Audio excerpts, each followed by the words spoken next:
સુરત સહિતના જિલ્લાઓમાં ભારે વરસાદની આગાહીને પગલે ડિઝાસ્ટર વિભાગ એલર્ટ પર 3 થી 5 જુલાઈ માટે રેડ એલર્ટ અને 6 થી 7 જુલાઈ માટે ઓરેન્જ એલર્ટ જાહેર કરવામાં આવ્યું।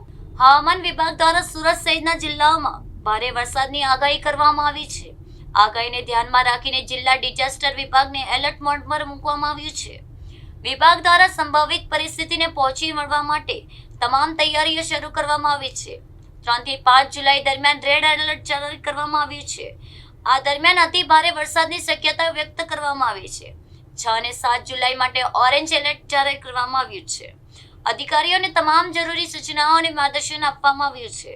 નીચાણવાળા વિસ્તારોમાં વિશેષ તકેદારી રાખવા સૂચના આપવામાં આવી છે। નદી અને નાળા કાંઠાના વિસ્તારોમાં સાવચેતી વધારવામાં આવી છે।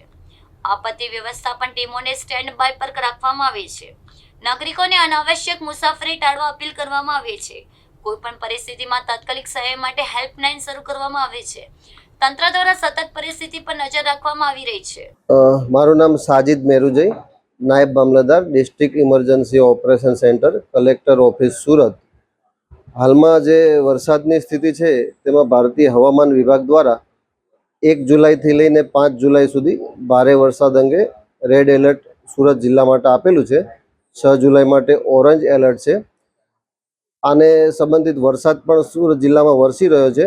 આજે સવારેથી લઈને અત્યાર સુધીમાં 262 mm જેટલો વરસાદ અંબિકા તાલુકામાં વરસી રહ્યો છે। તેમજ અત્યાર સુધીનો સુરત જિલ્લાનો એવરેજ વરસાદ 258 mm થઈ ગયો છે।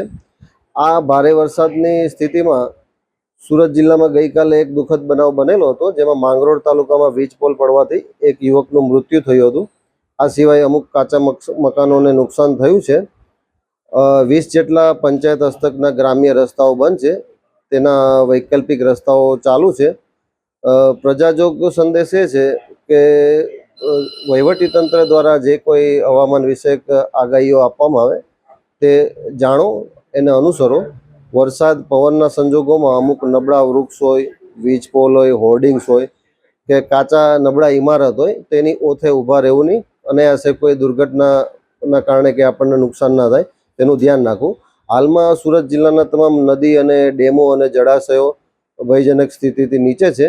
જ્યારે પણ એમાં વધુ પાણી આવે ત્યારે આ નદીમાં વગેરેમાં જવું નહીં। આ સિવાય આપણે સુરત જિલ્લા વહીવટીતંત્ર તરફથી તમામ તૈયારીઓ થઈ ગઈ છે। સુરત જિલ્લા કક્ષાનો કંટ્રોલ રૂમ ચાલુ છે, તમામ તાલુકા કક્ષાના કંટ્રોલ રૂમ ચાલુ છે। અગત્યના જેટલા લાઇન ડિપાર્ટમેન્ટ છે, પોલીસ વિભાગ, વન વિભાગ, એમના તો રાબેતા મુજબ 24 કલાકના કંટ્રોલ રૂમ ચાલુ છે। સુરત જિલ્લામાં એનડીઆરએફની એક ટીમ ઓલપાડ તાલુકામાં ડિપ્લોય કરવામાં આવેલી છે। એસડીઆરએફની એક ટીમ માંગરોળ તાલુકામાં ડિપ્લોય કરવામાં આવેલી છે। સુરત વહીવટીતંત્ર સંપૂર્ણ રીતે સજ્જ છે।